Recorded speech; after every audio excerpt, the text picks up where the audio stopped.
As you'd probably be aware, I've made a number of videos about applying for clinical psychology training in the UK over the past few years. In this video, I'm going to focus specifically on the decision about what courses which universities to apply for.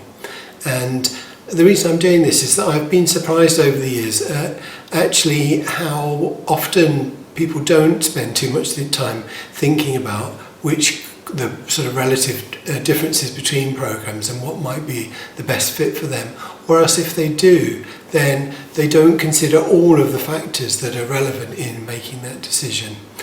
So I'll just try and sort of focus on what I think are the main factors that you might consider in making a decision. And now I should say before I start that I've previously been the Programme Director of the Clinical Psychology Training in 2 different universities, but this video and all of the videos reflect my own personal opinion and in no way reflect the position of any of the institutions I'm either previously or currently affiliated with. Okay, so let's get started. Okay, so here we are. You'll be pleased to hear that since there's so much important content, I've shrunk myself down into the corner of the screen. Okay, before we get into the differences between courses, I think it's important to just emphasise that there are a lot of similarities between clinical psychology courses in the UK, and there's a number of reasons for this. The first is that all of the programmes in the UK are approved by the Health and Care Professions Council, which has standards of proficiency which it requires all programmes to ensure trainees come out with. All programmes are also accredited by the British Psychological Society, which has standards for training. And also all courses in the UK have the same customer, that's the National Health Service. Now some courses do have self-funding or places for international students, but all courses in the UK are funded by the NHS, and therefore they're shaped by what the NHS needs in terms of its workforce. So although there are some differences, all courses in the UK have the same basic components, and that includes focusing on at least 2 models, evidence-based models of psychological therapy, one of which is cognitive behaviour therapy. So although courses differ in terms of their emphasis, they do have quite a lot of similarities. The first and most obvious difference between courses is where they are. There's 32 different clinical psychology programmes in the UK, including 2 in Scotland, 2 in Wales and 1 in Northern Ireland. The first thing to consider is obviously where the course is based. Now, obviously, if you're based in a particular part of the country and for whatever reason have limited ability to travel, then this is going to be a major factor in your decision making. People, when they think about location, tend to focus, I think, on the location of the university, where the teaching and the staff teaching happens, and where the staff are based. However, as we'll come on to talk about later, actually, as a trainee, you'll be spending at least half your time on placement. So at least as important, probably more important, because you're not in teaching all of the time on the non-placement days, is where the placements are. But the first thing to think about is where the programme is based. The second thing to think about are the entry criteria. These do vary by programme, so you definitely need to make sure you're clear about these, as you don't want to waste one of your choices on somewhere where you don't meet the minimum criteria. I'm not going to try and list all of the criteria for each course here, because that information is quite clearly laid out on the Clearinghouse website. All courses, however, require a qualification in psychology that's accredited by the British Psychological Society, and that can either be an undergraduate degree or a postgraduate conversion course. All courses also require home fee status for NHS funded places. However, there are some significant differences between courses, and these are mainly in relation to academic grade requirements and the requirements for previous experience. Okay, so firstly, in terms of the academic grade requirements, The vast majority of courses say they will only consider applicants who have either a 2:1 or a first-class degree or its equivalent in a psychology postgraduate conversion. A few courses also say they will only consider an applicant if their overall mark is in their undergraduate degree or conversion is 65 or above, i.e. high 2:1, and one course actually specifies 67 or above. On the other hand, some courses say that they will consider applicants below their academic grade cutoffs if they meet some other criteria, and that's typically a distinction in a master's or a PhD. Although beware, because some of these courses specify only a research master's as opposed to a taught master's degree. No course currently has requirements for A-level grades, although some do consider A-level grades in their selection process, misguidedly in my humble opinion. Okay, so in terms of relevant experience, most courses say that this should involve working with clinical populations. A few specify that it should be with more than one different population. Generally, this experience can be either paid or voluntary work, although a few courses do specify that all or part of it has to be paid work. In terms of the amount the minimum amount required, the majority of courses specify a minimum of 1 year full-time equivalent at the time of application. A small number of courses require 18 months or 2 years. The clearinghouse system automatically works out the number of full-time equivalent months you've done in a post, and it takes it from the date of the application close, so regardless of when you apply, everyone is considered equally. Most courses don't count your experience before the end of your undergraduate degree, but a small number either say they don't specify any minimum requirement or that they do consider undergraduate experience. So again, definitely you need to check that you have the minimum level of experience that's specified by a course that you're considering applying for. But I would say I wouldn't read too much into it beyond that, because the Alternative Handbook asks current trainees how much experience they actually had, and you'll see that for most courses, trainees have at least a couple of years experience, even for courses where they don't have stated minimum experience requirements. So far we've mentioned two main criteria: where the course is and what the entry requirements are. And in my experience, sometimes people don't look any further than this. Just where can I go to the course and will they let me in? But there are some important differences between programs that are definitely worth considering.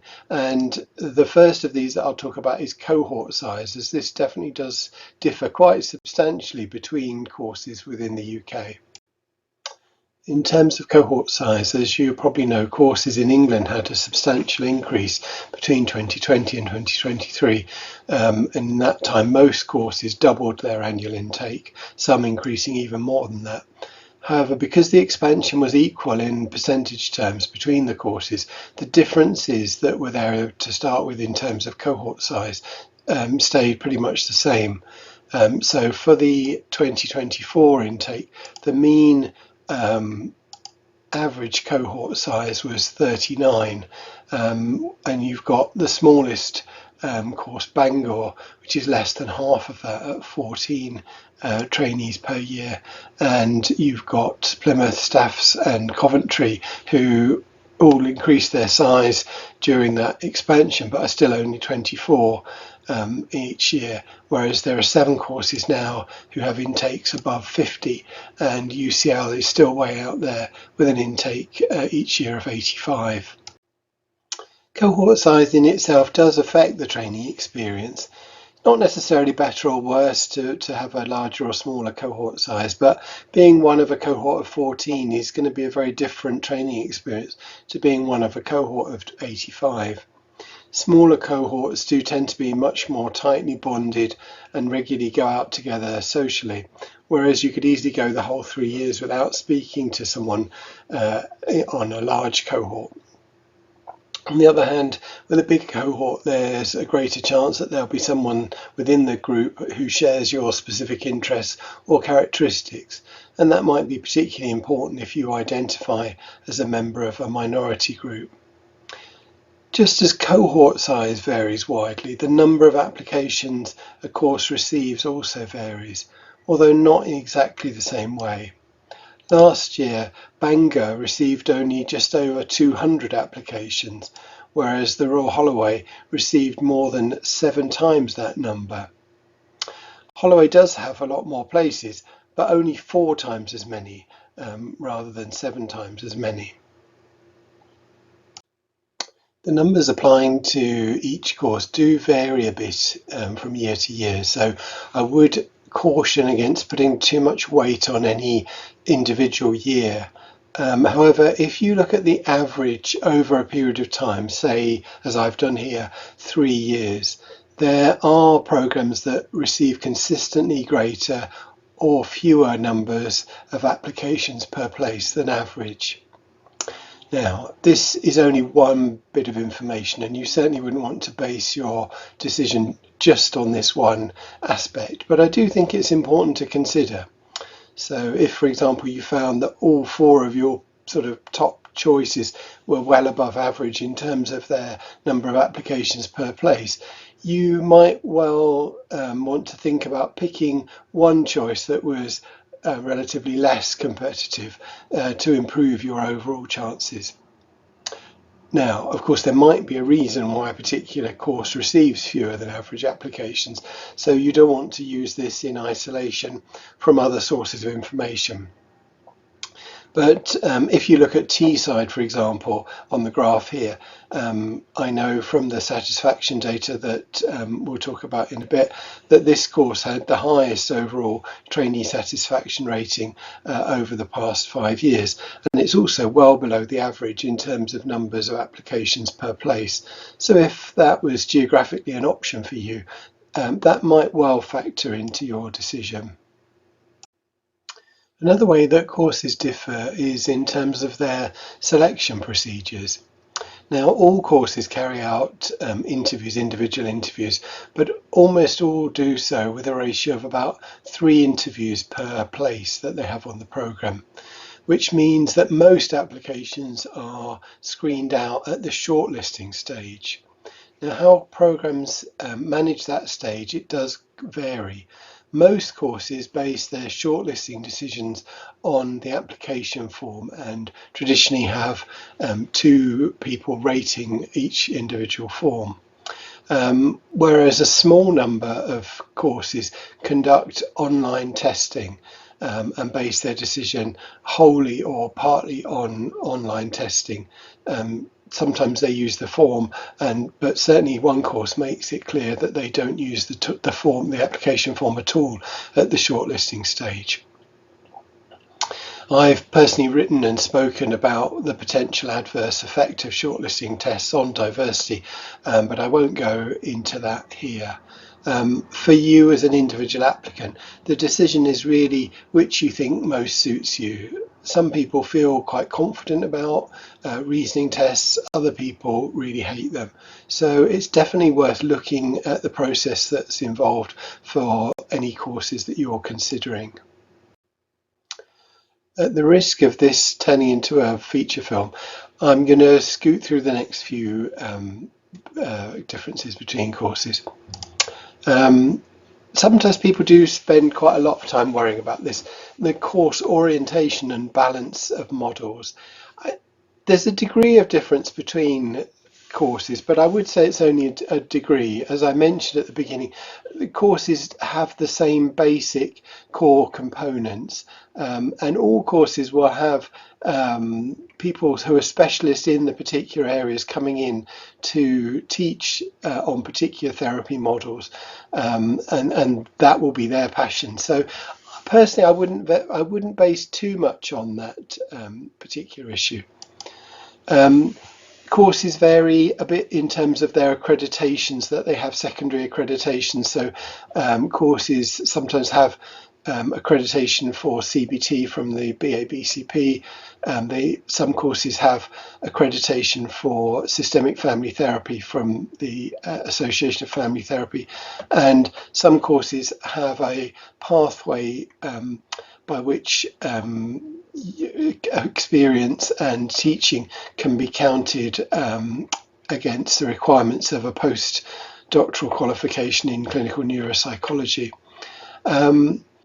I would say some of these things are pathways that apply to, or mostly these pathways apply to a minority of trainees. So not all trainees would do a particular pathway. In fact, you'd be pretty overwhelmed if you tried to do all the pathways. So if it's something that's particularly important to you, then it's definitely worth looking into that. Although I would stress that all of these things are possible to do once you finish training, even if you haven't had the pathway during training. So again, I wouldn't necessarily panic about this and think that you have to do this during your clinical psychology training. And the other thing that courses do vary, and again, I think people tend, perhaps this isn't so obvious, courses vary a bit in terms of how they carry out assessments during the 3 years, and that can have a bit of an impact on your experience as trainees.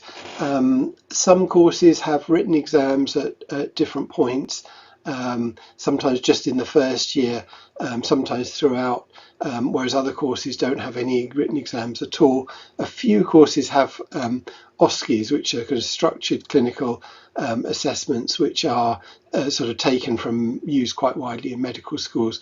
So it's again worth just looking at the kinds of assessments that different programs have, and also the number of assessments. And this will also tie into what I was just mentioning about pathways, because often when there's a secondary accreditation, it invariably does involve more assessments, unless you can combine some of them, but typically that requires some additional assessments. So it's worth just looking at the number of assessments across the program, and how many you would do if you were going into a pathway. And again, the alternative handbook comments in there will often refer to the number of assessments, and also how assessments are spaced out. Sometimes if you look at the alternative handbook, you'll see people talking about how heavy the workload is in terms of the number of assessments in a particular time.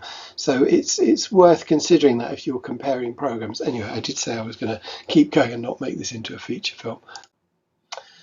Okay, I'm going to try and do this one quickly as well. People often think about the teaching component of the program. As I mentioned, often people think about where the university is based, which is where the teaching is often going to be located, and that is worth thinking about. Although, as I'll come on to tell you when we talk about placements, teaching is only one component of a program, and actually a relatively smaller component. But it's worth thinking about obviously where the teaching is, and also the facilities that are around the course base: library facilities for trainees in terms of common room space, study space, etc. And also teaching does vary across programs in terms of how it's organised. So some programs have blocks of teaching where trainees are in teaching 5 days a week for a sort of few weeks, and then on placement all of the time, whereas other programs have a pattern whereby trainees come in for teaching 1 or 2 days a week, and typically teaching is kind of front loaded into the first part of the first year and first 18 months of the program, but that varies a bit between programs as well, just in terms of how the teaching is organised across the 3 years. So it's worth looking at that. The other component of clinical psychology training is research, and research varies a bit across programs as well. The opportunities for research will be sort of related to the research that's going on in that particular setting, and locally within the NHS. So if you've got particular interest in research and a particular area of research, that might influence your choice of programme. Orientation in terms of research methods, that varies a little bit between programs. Some programs have more of a focus and sort of expertise in qualitative research, others more of a focus and more of expertise in quantitative research, and indeed some programs, a minority of programs, would have some restrictions in terms of the sort of choice you have over the nature of the research you do. So some programs would sort of, you'd be restricted to choosing a project that was linked to something that was going on in the department or school at the present time, or other programs would be less restrictive, and you'd be very much have free rein to sort of go with your own idea, although that sounds appealing, but just bear in mind that you're going to need to find someone who's willing and able to supervise you. So even if a program says you've got free rein, there's going to be a limitation in terms of being able to find a supervisor anyway. But that does vary in terms of how restrictive programs are to start with, in terms of what kind of research you can do. Okay, so the last aspect I'm going to talk about is, I think, quite an important aspect, and that's the location and range of clinical placements. As I mentioned earlier, there's three components to any clinical psychology program: the teaching, research, and the clinical placements. But as I mentioned, the BPS requirement is that at least 50% of a trainee's time is spent on clinical placements, and I've done a sort of rough breakdown here. Probably around 20% is spent doing research and study time, and 30% of the time overall, maybe even a bit less than that, over the 3 years, is spent in teaching. So as you can see, placement makes up a big component of clinical psychology training, and so thinking about where those placements are is going to be a factor in terms of thinking about the experience of being on a particular training program. So as I mentioned, there's 32 clinical psychology courses across the UK, and they are spread right across the United Kingdom. The population, however, is not spread evenly across the UK. As you can see from the graph here, the map here, population density map, population is quite sort of concentrated in particular areas. So population is concentrated in London, in the Midlands, around Birmingham, around the northwest, around Liverpool and Manchester, and other areas of the country, population is spread much more thinly. So by sort of deduction, you can assume that clinical services will be spread out more geographically widely in those areas of the country. So that does make an impact on the training experience. So services are going to be more close together in urban areas, and travelling to see patients in their own home is going to involve shorter distances than it will do in more rural areas. What I suggest you do is to look at the course information, and particularly the description of the placement area, and just look at that on a map to see what it looks like. I've done a few examples here just to illustrate. So if we look at the Bangor programme, this is the description of the placement area for the Bangor programme, and looking at it on a map, that's the area that it encompasses.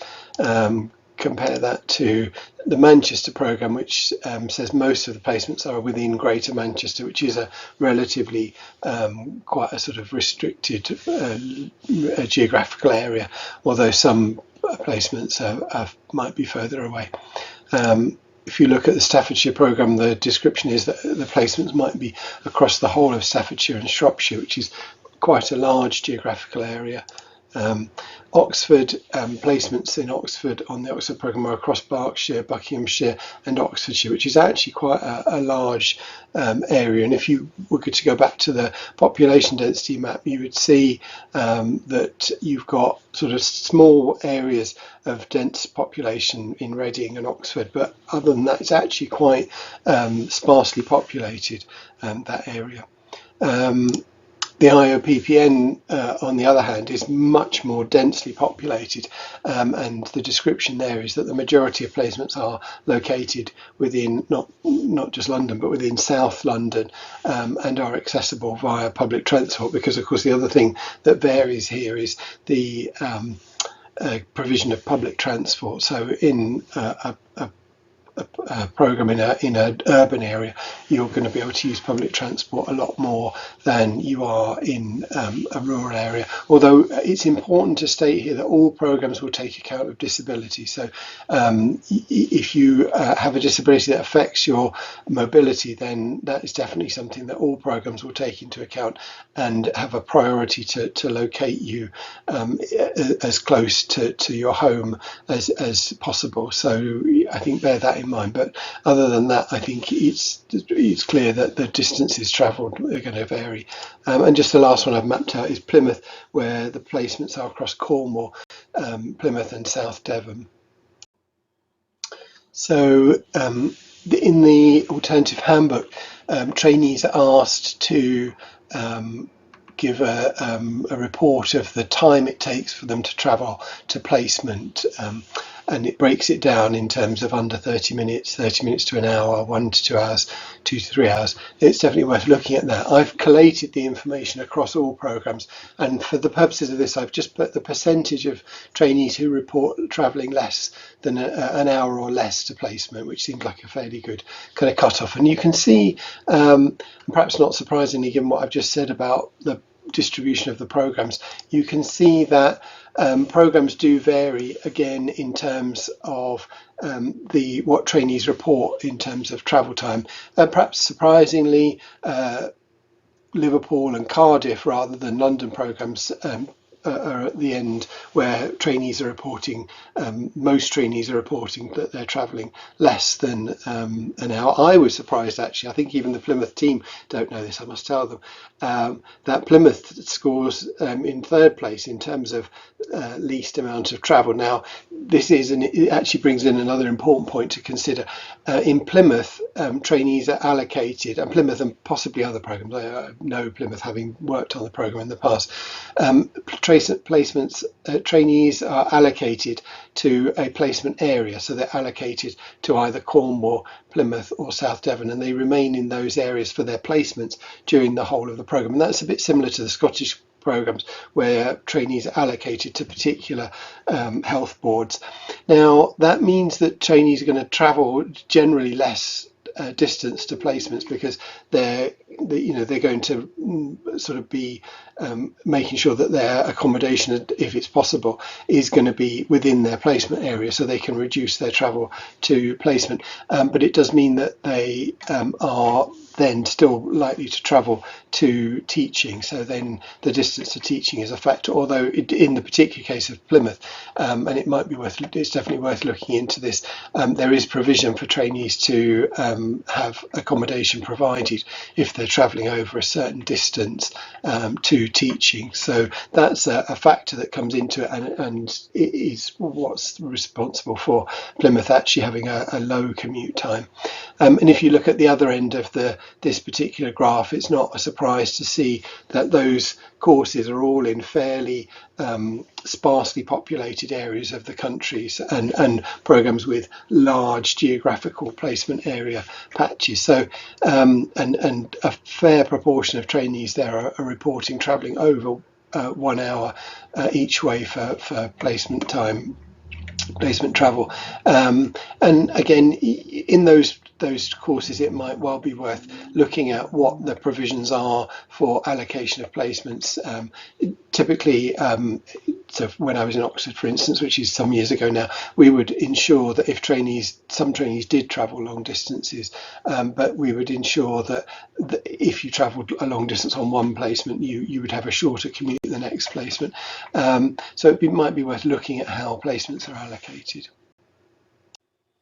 Okay, so we've been through talking about the range of different factors to consider when comparing programs and the ways in which programs differ. The last thing I want to say is that I think you should also definitely listen to the experts, and the experts in terms of the experience of being on a training program are definitely not the staff but the trainees, and the BPS does a great job every year in collecting a huge amount of information from trainees on their experience, and it's definitely worth looking through that, and it's presented in quite an accessible form online now, as you'll know, in the Alternative Handbook. The amount of information can be a little bit overwhelming, and some years ago the BPS brought in a sort of single friends and family type question about recommending, would you recommend this program to others? And I was one of the people that really pushed for that, because it's a way of just having one indication of overall satisfaction with the program that you can use to compare programs. And again, I wouldn't put too much weight on this for one individual year. It does vary. It tends to go up and down a bit each individual year. But if you look over an average over a period, again, here I've done 3 years, you do find that there are consistent differences between programs in terms of overall satisfaction. So if I just show you, this is the average for the last 3 years. So the surveys that were carried out in 2022, 23 and 24, and you can see that there's quite a significant difference between the courses at the top, where over 90% of current trainees are saying that they would recommend their course to others, compared to those at the bottom, where less than half of trainees are saying that they would recommend the course to others.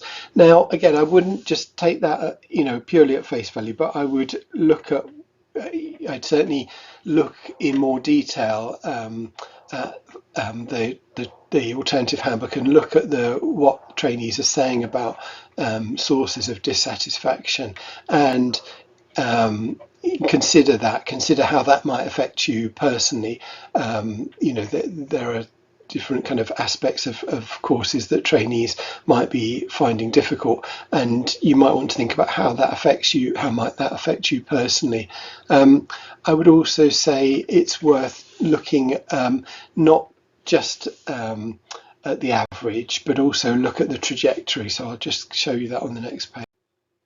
Now, given there are 32 programs, it's difficult for me to get all of this information into this video, but what I've done is to put information graphs for each of the 32 courses, their overall satisfaction ratings for the last 5 years, on my social media feeds on Twitter, Blue Sky, and other social media feeds. I've put information in the description, so hopefully you can access the individual graphs so you can look at the courses that you're interested in. But I would encourage you just to look at what the trajectory is, and I think it certainly it would be a different story for a program that was sort of had a dip in the middle and was sort of tracking back up, particularly if that tied in with something. You often see this when there's a change of staff, particularly program director leaving, particularly if there's a gap or some sort of transition period, there can be a sort of dip, whereas other programs are consistently lower or even sort of tracking downwards, and in those cases I think you would want to just try and look a bit into the comments of trainees to find out what's going on, and subsequently, if you've got down to actually going to if you're going to a course information event for programs that have much lower than average satisfaction, I think you might want to put anonymously into a chat if you're going to a course information event, just to what does the course make of this? And I've done lots of course information events, and I certainly would expect people to ask that, and I would bring it up.